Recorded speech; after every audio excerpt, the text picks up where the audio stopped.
नमस्कार दोस्तों, स्वागत है आप सभी का हमारे YouTube चैनल श्रेय कंपटीशन जोन में। दोस्तों, आज के इस वीडियो में हम आपके लिए लेके आए हैं कृषि और विज्ञान पर आधारित वो महत्वपूर्ण प्रश्न जो ग्रुप सी एग्ज़ाम्स में पूछे गए हैं और जिनके आगे पूछे जाने की पूरी संभावना है। तो आइए दोस्तों, शुरू करते हैं।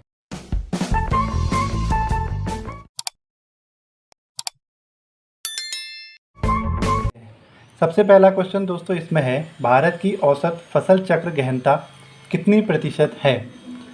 तो दोस्तों इसका सही आंसर है 138%। फसल चक्र गहनता दोस्तों क्या होती है कि एक यूनिट एरिया में हमने कितना क्षेत्रफल फसल को उगाया है।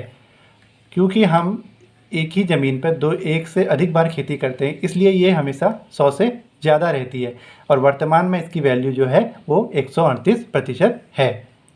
दूसरा क्वेश्चन है दोस्तों, निम्न में से कौन सा बीज उत्पादित करता है परंतु फूल नहीं? तो दोस्तों उत्तराखंड के परिप्रेक्ष्य में अगर हम बात करें तो इसका आंसर है चीड़। जो आपने इस जो वृक्ष है इसको बहुलता से यहाँ पर देखा होगा, ये बहुत पाया जाता है। तो इसमें किसी भी प्रकार का पुष्प नहीं उगता है, सीधे जो हम देखते हैं जो जंगली बादाम जिन्हें बोलते हैं वो इसमें दिखते हैं हमें उसके फल में। तो इसका आंसर हो गया चीड़। तीसरा क्वेश्चन है दोस्तों, संसार में किस फसल का उत्पादन तथा क्षेत्रफल सर्वाधिक है? तो दोस्तों इसका आंसर है धान। धान जो है पूरे विश्व में सर्वाधिक इसका उत्पादन किया जाता है और सर्वाधिक क्षेत्रफल में इसका उत्पादन किया जाता है। तो इस प्रश्न का आंसर है 2 धान। चौथा क्वेश्चन है दोस्तों, पपीते के फलों में पीला रंग किस पिगमेंट के कारण होता है? तो दोस्तों कुछ जो ये पिगमेंट हैं जो कि विभिन्न फलों के रंगों के लिए जिम्मेदार होते हैं, तो वो हमें जानना ज़रूरी है। तो यहाँ पर जैसे दोस्तों एंथ्रोसाइनिन है, जेंथोफिल है, कैरिका जैंथिन है और बीटा कैरोटीन है। तो इसका आंसर तो है दोस्तों कैरिका जैंथिन, जो कि कैरोटीन और जेंथोफिल इन दो के मिलने से बना है। कैरोटीन और जेंथोफिल इसमें पाया जाता है जिसको कंबाइन रूप में कहा जाता है कैरिका जैंथिन, और जिसकी वजह से पपीते का जो रंग है वो पीला होता है। इसी प्रकार से जो एंथोसाइनिन है दोस्तों वो नीले और लाल रंग के लिए जिम्मेदार है। नीला रंग और लाल रंग के लिए जिम्मेदार होता है एंथ्रोसाइनिन।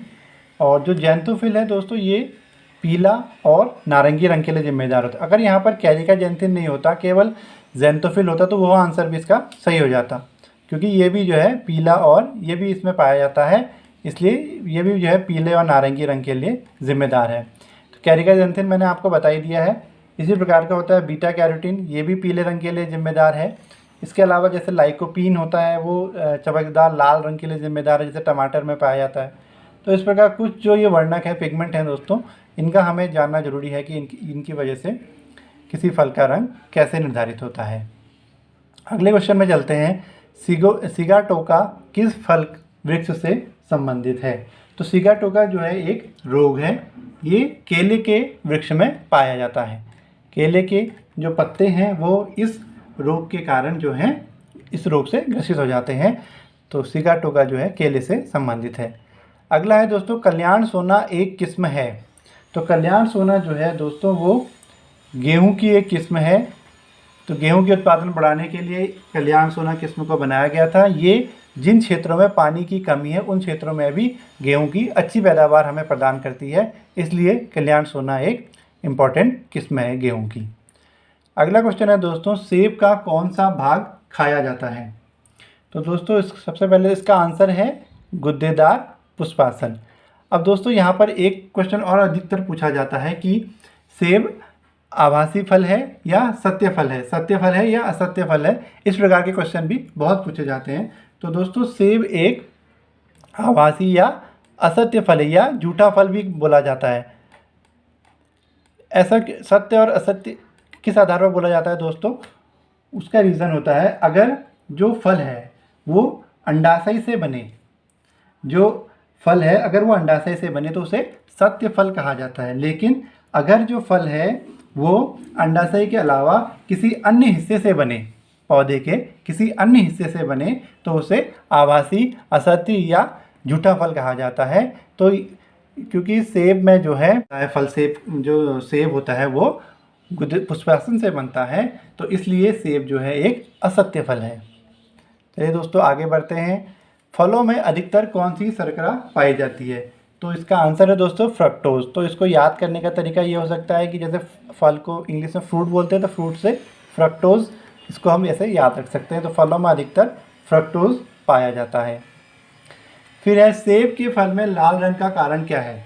तो दोस्तों अभी ऊपर भी ये हमने डिस्कस किया हुआ था कि एंथ्रोसाइनिन जो है उसकी वजह से जो इनका रंग है वो नीला या लाल हो सकता है। तो सेब के फल का लाल रंग होने का कारण भी एंथ्रोसाइनिन है। लाइकोपिन हमने बताया था टमाटर में होता है। कैरोटीन की वजह से पीला रंग हो सकता है और जैंथोफिल की वजह से नारंगी कलर होता है। तो ये हमने आपको ऊपर अभी बताया था। उसके बाद है दोस्तों सुनहरा धान।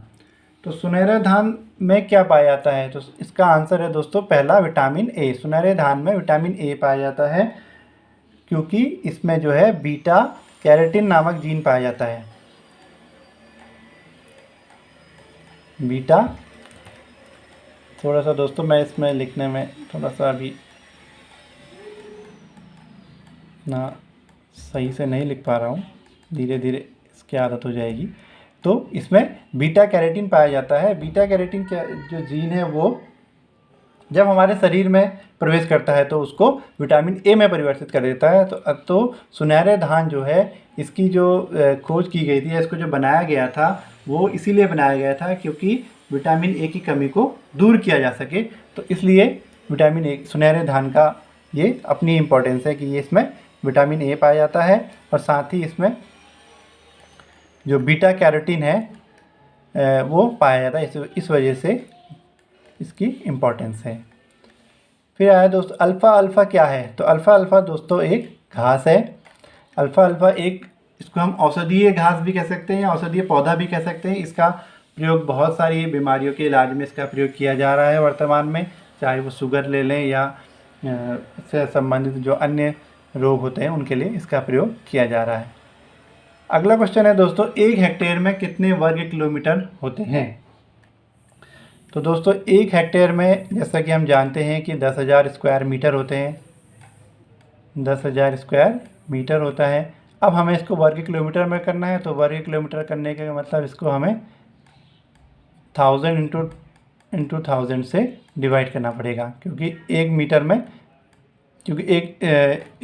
किलोमीटर में 1000 मीटर होते हैं। तो अगर हमें इसको 1000 किलोमीटर्स में अगर हमें डिवाइड करना है तो हमें 1000 से मल्टीप्लाई करना पड़ेगा। तो देख लीजिए दोस्तों इसका आंसर आ जाएगा, यहाँ कट रहा है तो ये आ जाएगा आपका 0.01। तो ये पहला वाला आंसर इसका सही हो जाएगा कि 1 हेक्टेयर में कितने वर्ग। तो हमें पहले इतना पता होना चाहिए था कि 1 हेक्टेयर में जो है 10,000 स्क्वायर मीटर स्क्वायर होते हैं। उसके बाद हम इसको किलोमीटर में हमने यहाँ पर आराम से कन्वर्ट कर लिया। अगला क्वेश्चन है दोस्तों कि लहसुन में विशिष्ट गंध का कारण क्या है? तो दोस्तों लहसुन में विशिष्ट गंध का जो कारण है वो इसमें पाए जाने वाले सल्फर यौगिकों के कारण जो है लहसुन में एक विशिष्ट प्रकार की गंध पाई जाती है। इसमें जो है एक इम्पॉर्टेंट क्वेश्चन इसमें यह भी कभी कभी पूछा जाता है कि जो लहसुन है उसमें कौन सा औषधीय तत्व पाया जाता है। तो इसको भी आप लोग दोस्तों नोट कर सकते हैं कि लहसुन में एलिकीन नाम का एक औषधीय तत्व पाया जाता है।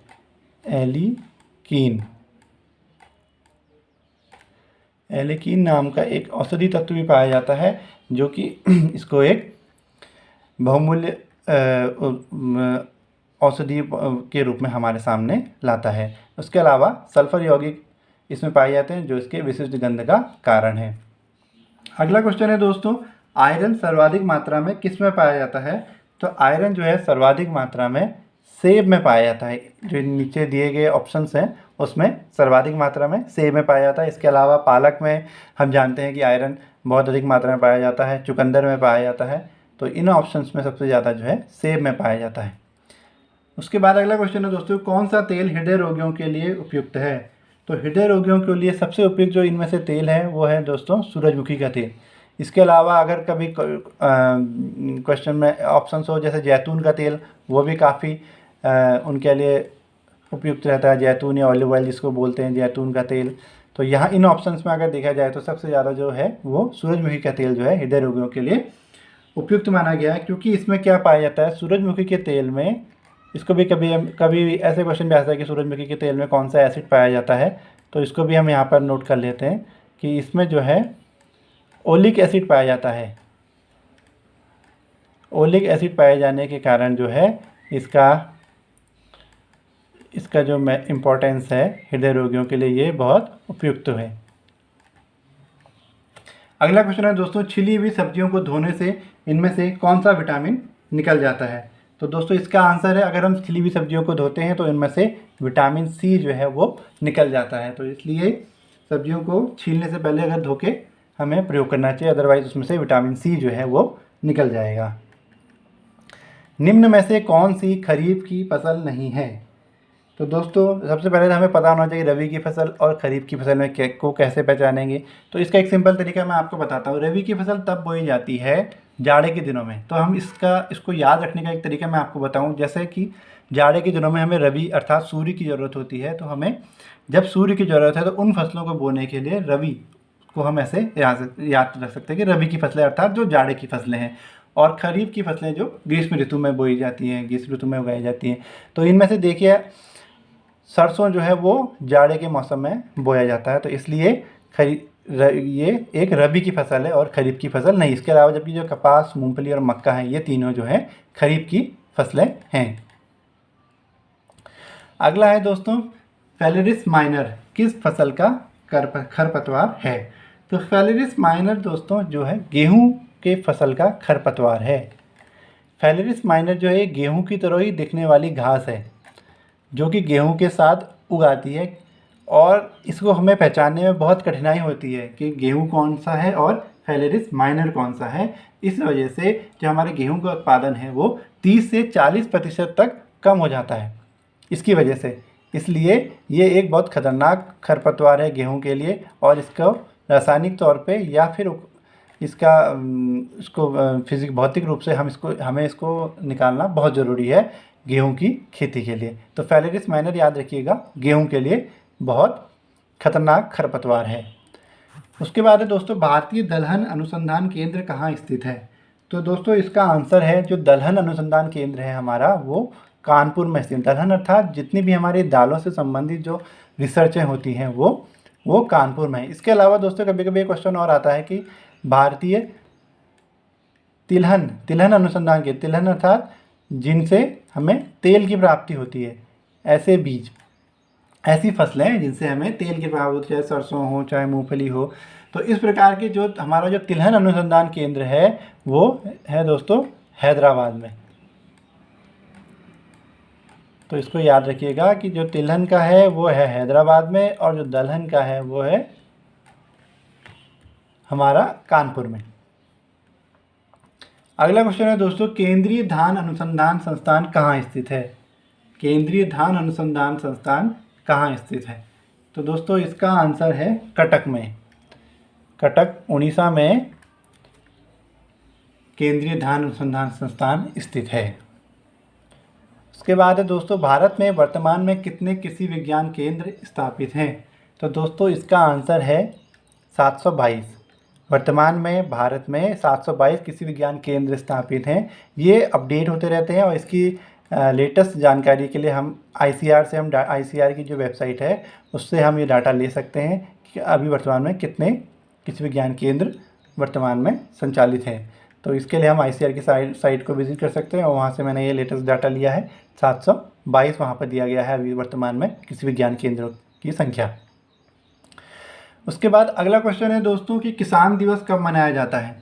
तो दोस्तों किसान दिवस मनाया जाता है 23 दिसंबर को, और बाकी जो अगर हमें ऐसे नहीं पता है तो हम एलिमिनेट भी कर सकते हैं। जैसे 10 दिसंबर हम सभी को पता है कि मानव अधिकार दिवस मनाया जाता है, 11 जुलाई को विश्व जनसंख्या दिवस मनाया जाता है, 19 नवंबर को शौचालय दिवस मनाया जाता है जो इतना इम्पोर्टेंट नहीं है, लेकिन 23 दिसंबर जो है वो किसान दिवस, राष्ट्रीय किसान दिवस के रूप में मनाया जाता है। अगला है दोस्तों, कृषि लागत एवं मूल्य आयोग की स्थापना कब हुई। तो दोस्तों कृषि लागत एवं मूल्य आयोग की स्थापना हुई है 1965 में। कृषि लागत एवं मूल्य आयोग क्या काम करता है दोस्तों। तो ये जो है जो एमएसपी होती है, न्यूनतम समर्थन मूल्य, जो किसानों की फसलों के लिए निर्धारित किया जाता है सरकार द्वारा, वो इस आयोग की संस्तुति के आधार पर ही किया जाता है, इसकी सिफारिश के आधार पर ही किया जाता है। तो जैसे आजकल के जो कृषि कानून वगैरह इतने चर्चा में हैं, तो उसमें ये भी इम्पोर्टेंट है, इससे संबंधित क्वेश्चन भी पूछे जा सकते हैं। तो वर्तमान में जो कृषि एवं लागत एवं मूल्य आयोग जो है वो 23 उत्पादों के लिए जो है वर्तमान में एमएसपी के लिए सिफारिश अनुशंसाएं करता है। तो वर्तमान में इसका 23 उत्पादों के लिए अनुशंसा के लिए कृषि लागत एवं मूल्य आयोग करता है एमएसपी के लिए। अगला है दोस्तों, इसमें हमें मिलान करना है। देखिए, विभिन्न प्रकार की क्रांतियाँ हुई, जैसे हम सभी जानते हैं हरित क्रांति जो है, और श्वेत क्रांति के बारे में भी हमने सुना है। तो यहाँ पर मैंने कुछ अलग क्रांतियाँ ली गई हैं जिसका प्रयोग कम जिसका बारे में हम कम सुनते हैं, लेकिन ये भी इम्पोर्टेंट है कि बहुत बार पूछी गई हैं। तो दोस्तों सबसे पहले है पीली क्रांति। तो पीला, जैसे हम सरसों वगैरह की बात करते हैं तो ये खाद्य तेल से संबंधित है पीली क्रांति। तो पीली क्रांति हो गया खाद्य तेल से संबंधित। नीला जैसे समुद्र का पानी नीला है, तो मुझको याद आता है नीले से हमें मत्स्य उत्पादन से संबंधित है। गोल क्रांति जो है वो आलू से संबंधित है दोस्तों, गोल क्रांति जो है आलू से संबंधित है। गुलाबी क्रांति दोस्तों, यहाँ जो ऑप्शन है उसमें झींगा मछली के उत्पादन को बढ़ाने के लिए गुलाबी क्रांति का प्रयोग किया गया था। और साथ ही अगर कभी कभी इसमें इसकी जगह पे यहाँ पर प्याज के लिए भी अगर आ जाए तो प्याज के लिए भी गुलाबी क्रांति का प्रयोग किया जा सकता है।